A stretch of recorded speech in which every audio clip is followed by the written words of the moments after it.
blonde hair, blue eyes that'll make you faint on sight. But she looks like trouble. Her lips so kissable and poisonous. I know she won't be good for me. But I don't care, 'cause I know it's so rare for a guy like me to get a chance with a girl like her. And I won't waste that chance. Waste that chance. Waste that chance. Waste that chance. Waste that chance. Waste that chance. Waste that chance. Waste that chance. 'Cause she got me like.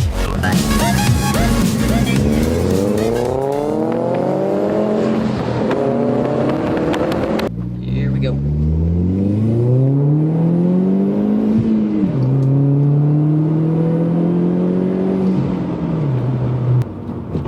What's going on, guys? Nick here, and today I'm bringing you the first car review on my channel. And this has been a long time coming because I've been promising you this review for so long now that it's pretty disgusting, and I'm very sorry for that. Today I am reviewing my friend Joe's 2005 Volkswagen GTi, and from my personal opinion with this car, I absolutely love it. And whenever someone asks me the question, or if this question ever comes up on a YouTube comment section or whatever, they say, what do you recommend as a good first car, like to start off as a car enthusiast? And there's usually two cars that I say. I'll either say the Acura RSX, if you can, the Type S, or a Mark IV GTi. And I say Mark IV GTi for many reasons, but I'm going to go into those reasons in detail on why I think it is a good first car. And also, it's a good hatchback platform for someone who likes hatchbacks and wants to build on that. This is probably one of the best ones, in my opinion, to build on. And I'm really buggy right there, which is garbage. But I'm going to go into detail about the things that I think are good in this car and why I think it is a good first car. So the first thing you notice when hopping into a Mark IV GTi is that the clutch is extremely light and easy to use.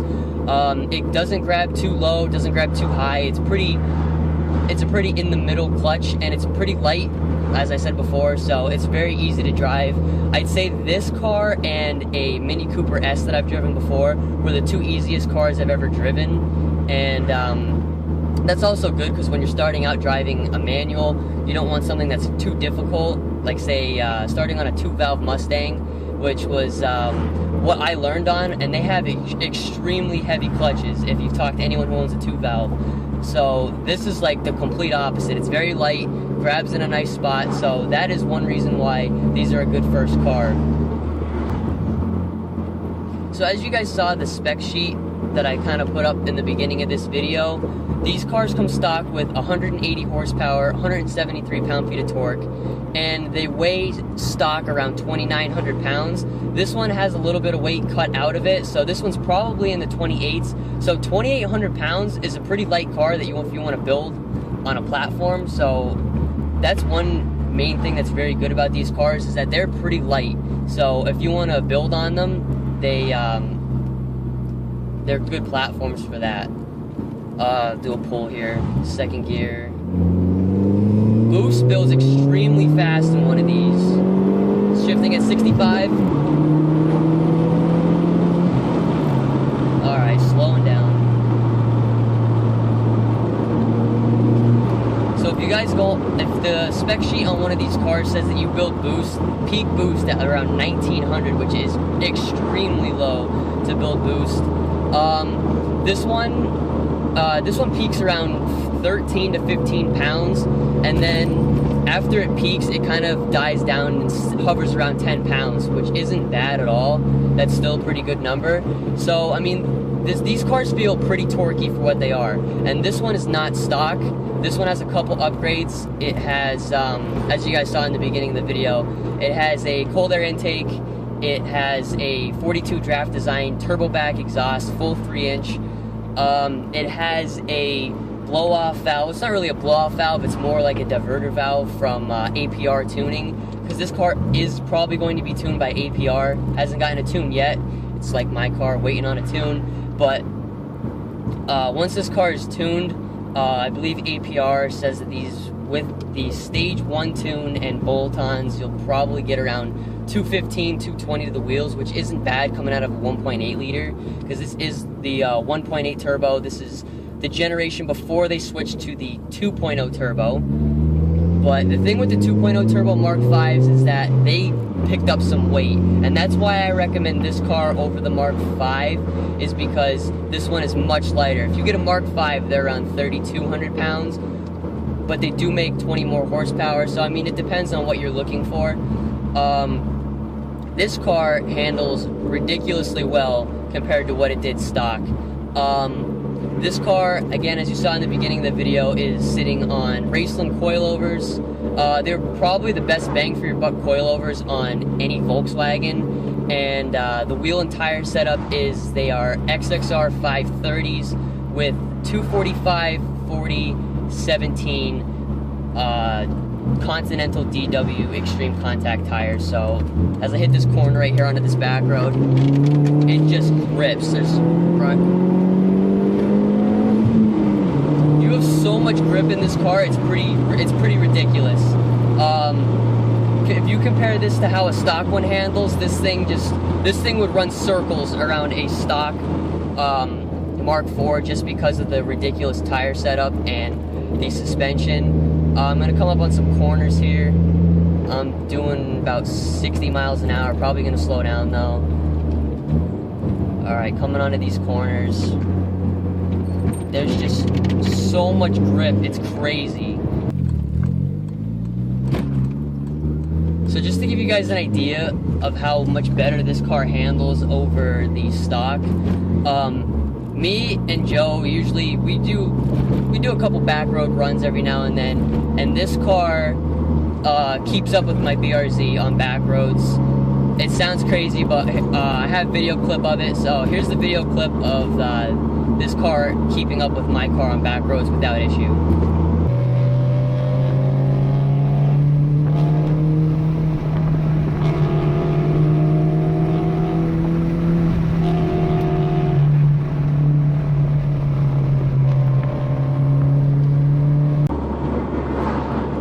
So this car has the APR diverter valve, and it's not really it's not extremely loud, but it has a very distinctive, it's really quiet, but it has a very distinctive kind of I know that sounded really stupid, but it has, I'll see if I can spool it up, and then if you can hear it or not.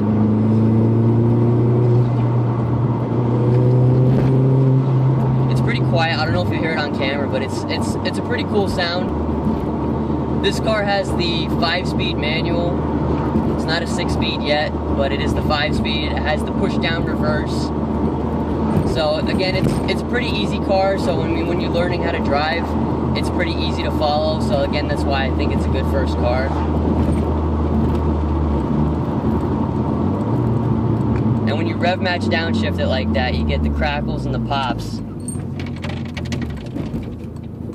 Get the crackles and the pops out of the exhaust, and it just sounds beautiful.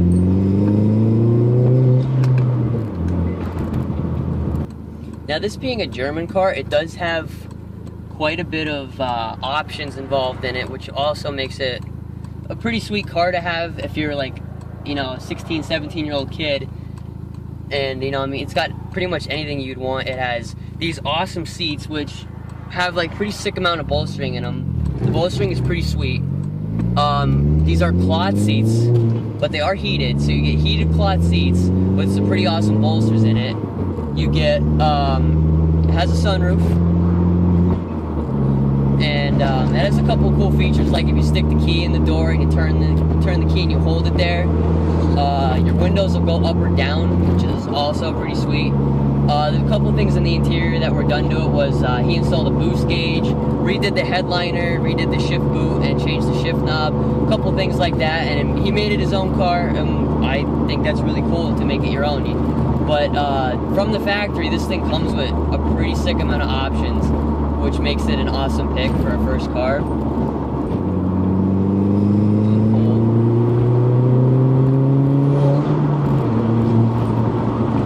having 128,000 miles on this car, it still pulls very strong and it feels pretty solid. When I'm taking off, if you hear a little bit of like a rattling sound, that's because the mounts on the exhaust need to be fixed. So the mounts that hold the exhaust on. So the exhaust kind of shakes, that's what that rattling sound is. But I mean, for having 128,000 miles on it, I mean, it's still an extremely fun car, and it's held up very well. It's a 10-year-old car, and when you hit these corners up here, it literally just feels so solid.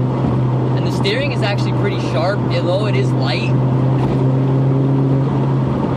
The steering is pretty light. I mean, you can turn it pretty light, and it's not like it doesn't react. Like, you get a lot of feedback out of it, but it's light. That's the only thing that I would say is like not too good about it. I mean, and the shifter, that was a big bump. The shifter after 10 years kind of feels a little loose, a little rubbery, but I mean, what are you gonna, it's a 10-year-old car, who really freaking cares, you know? I mean, it's decently quick, it makes a good amount of torque, and it's light, so it's a good platform for handling. This car is, it reminds me a lot of what an autocross car would be like, because it has the sticky tires, they're wide sticky tires, it's light, has a good amount of torque, so I mean, you really don't have to be shifting too much. So again, I think it's an awesome platform to build on if you love hot hatches.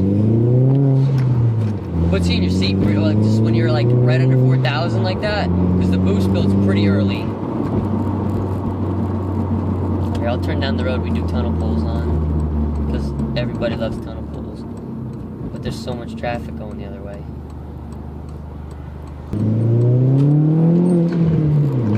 It has minimal, I mean, it does have torque steer because it is a front-wheel drive car with a decent amount of torque, but again, since it doesn't have like crazy amounts of torque steer, that makes it a good first car, because you're not going to end up steering off the road and being like, oh shit, what happened? Like, it lets you know, like, it pulls just a little bit, it gives you a little tug. So, yeah, downshift to do a tunnel pull here, second gear, 3,000, and go.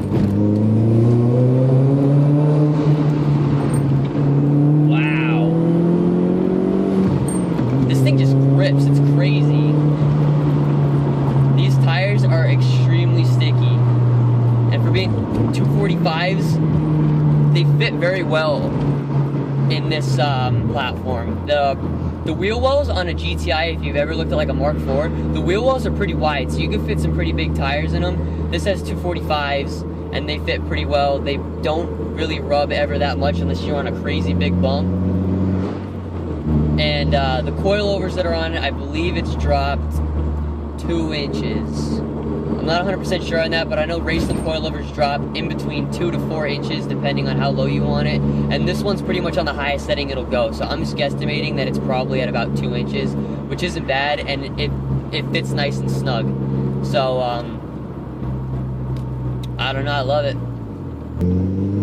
Go.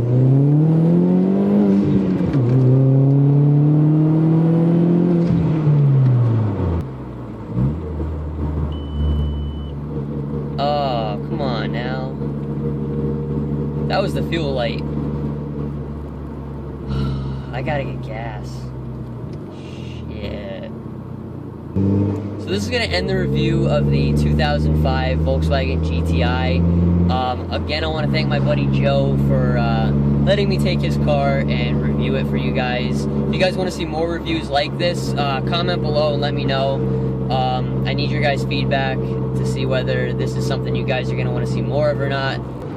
Thanks to everyone for watching, and thank you for 500 subs. You guys are awesome. I'll see you in my next video.